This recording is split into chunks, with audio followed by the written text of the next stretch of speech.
In the dusty streets of Bissau, Guinea-Bissau, a little boy kicked a battered football with his bare feet. His name was Ansu Fati. Nobody knew it at the time, but this small child would soon become one of football's brightest stars, and one of its most heartbreaking stories too. Born on October 31st, 2002, Ansu moved to Spain with his family at the age of 6. His father, Brighton Fati, once a footballer himself, believed Spain could offer a better future for his children. That decision would change everything. Ansu's talent was obvious from the start. He was fast, skillful and smart on the ball. Even as a kid, he played like someone 3 years older. And then by the age of 10 he joined La Masia, the world famous youth academy of FC Barcelona. The same academy that produced legends like Iniesta, Xavi and Messi. The coaches knew right away, this kid was going to be something special. August 25th, 2019, Camp Nou was buzzing. Barcelona were losing to Real Betis when a 16-year-old boy was subbed on wearing number 31. Fans barely knew his name. 10 minutes later, everyone knew his name. He danced past defenders like he was in the schoolyard, playing without fear, and in his very next match, he scored, then another goal, then an assist. Records started falling like dominoes. Youngest Barca scorer in the Liga, youngest to score and assist in the same game, youngest Champions League scorer in club history. The headlines screamed, the next Messi. Everyone believed he was the future, not just for Barcelona, but for Spain. He chose to represent the Spanish national team, and even there he made history by scoring in just his second appearance. Fans chanted his name. Sponsors lined up. Nike gave him a huge deal. Ansu Fati was on top of the world. Then came another twist that turned dreams into legend. In 2021, after Lionel Messi left Barcelona for PSG, the iconic number 10 shirt was passed down. Not to a veteran, not to a proven star, but to Ansu Fati. The boy wonder had become the man of the moment. Wearing Messi's shirt was a huge honour, but also a massive weight. Expectations soared, and every time Ansu touched the ball, fans expected magic. And at first, he delivered. The dribbles, the goals, the fearless attacks, it looked like nothing could stop him. But then, something did. In November 2020, in a match against Real Betis, Ansu went down after a tackle. It looked like a normal knock, but it wasn't. He had torn his meniscus in his left knee, which is, as we know, a serious injury for any athlete, but especially dangerous for a player who relied on speed and agility. What followed was a nightmare. One surgery turned into 2, then 3, and then 4. His recovery dragged on for months. Every time he looked ready to return, there was a setback. The club rushed him back, hoping he could help during a difficult season. But Ansu was never 100% again. His body didn't move the way it used to. The explosive speed was gone. The confidence started to fade. Still, he tried to fight through it. Every game he gave his all. But the sparkle in his eyes so bright, when he first burst onto the scene, it began to dim. And then in 2023, with game time limited at Barcelona and his form declining, Ansu made a surprising move, a season-long loan to Brighton and Hove Albion. Many fans were puzzled. Why would a player once called the future of Barcelona go to a mid-table English club? But Ansu needed a reset, a place without the pressure of the number 10, a place where he could rediscover the joy of football. At first, there were flashes of brilliance. He scored in a few cup games and looked lively off the bench.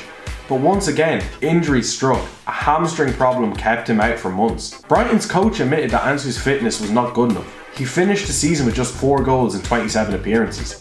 It wasn't the revival he hoped for. In the summer 2024, Ansu returned to Barcelona, hoping to impress new manager Hansi Flick. The pre-season looked promising. Flick praised his quality, and Ansu seemed fitter, hungrier. There was a talk of redemption. Maybe, just maybe, the comeback was on. But as the season began, reality hit. Ansu barely played.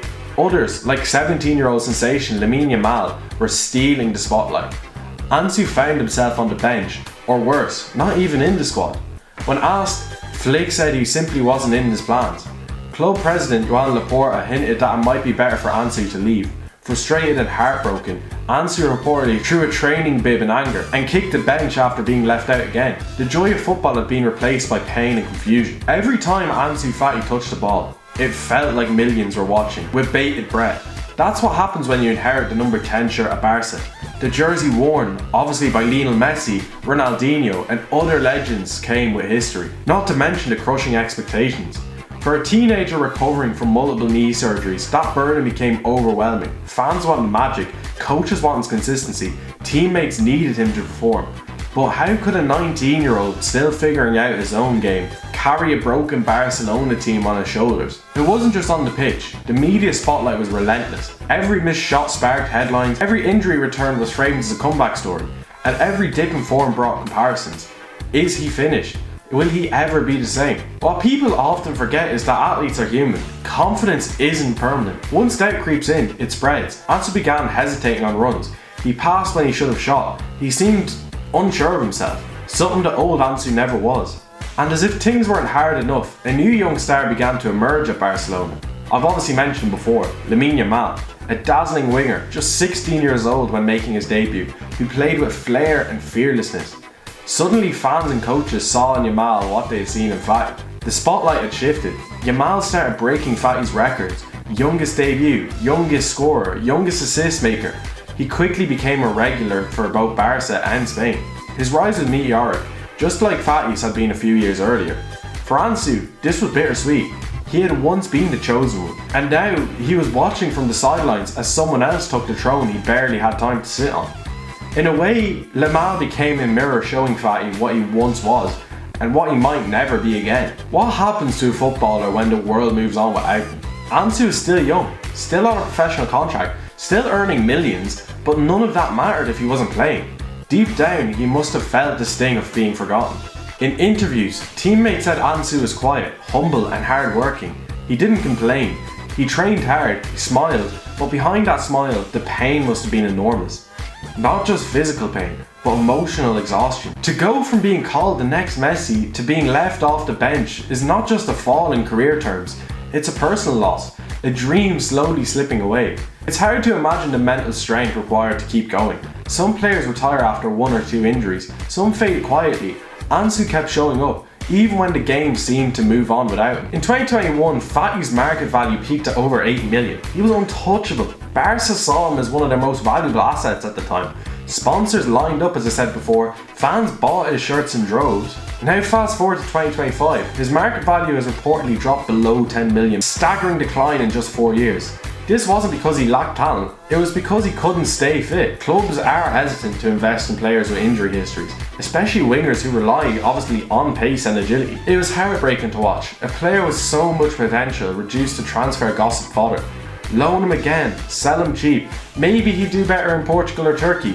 These were the conversations fans were having online, not about trophies or Ballon d'Ors, but about salvaging what remained. Look, it's impossible to tell Ansu Fati's story without thinking about what he might have been. If he hadn't torn his meniscus in 2020, if the rehab had gone better, if Barcelona had given him more time, if the weight of Messi's number hadn't been placed on his shoulders so soon, would we be talking about one of the best wingers in the world today maybe? These what-ifs haunt football fans, because they're more than just hypotheticals. They represent lost magic. Ansu had the rare spark, the kind that made you lean forward every time you touched the ball. You don't see that often, and when it fades, it's painful for both the player and us. Ansu Fati's story is more than just a tale of talent, and obviously injury. It's a case study in modern football culture. It shows how quickly we hype up young players, place unfair expectations on them, and then discard them when things go wrong. It shows how clubs sometimes prioritise short-term games over long-term health, and it shows how fragile a football career really is. But it's also a story of courage, of fighting back, of showing up even when the world doubts you.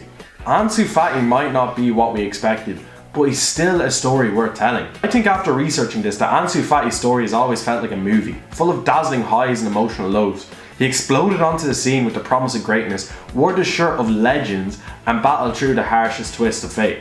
And now, as 2025 unfolds, the next chapter may be written far from Nou Camp. Look, recent reports suggest that Ansu is in talk with AS Monaco, a club known for reviving young careers and giving stars the room to breathe.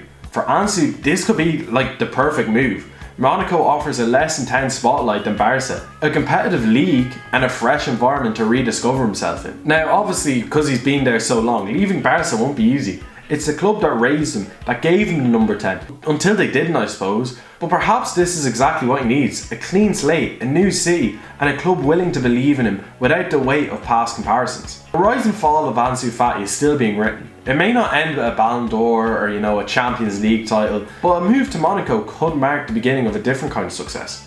One built on resilience, rebirth, and a player finally playing for the love of the game. So here's to Ansu Fati, not just the star that once was, but the man he's becoming. His story may have dimmed in Barcelona, but in Monaco, the light might shine again. So guys, let me know in the comments what you think. Thanks for watching. Goodbye.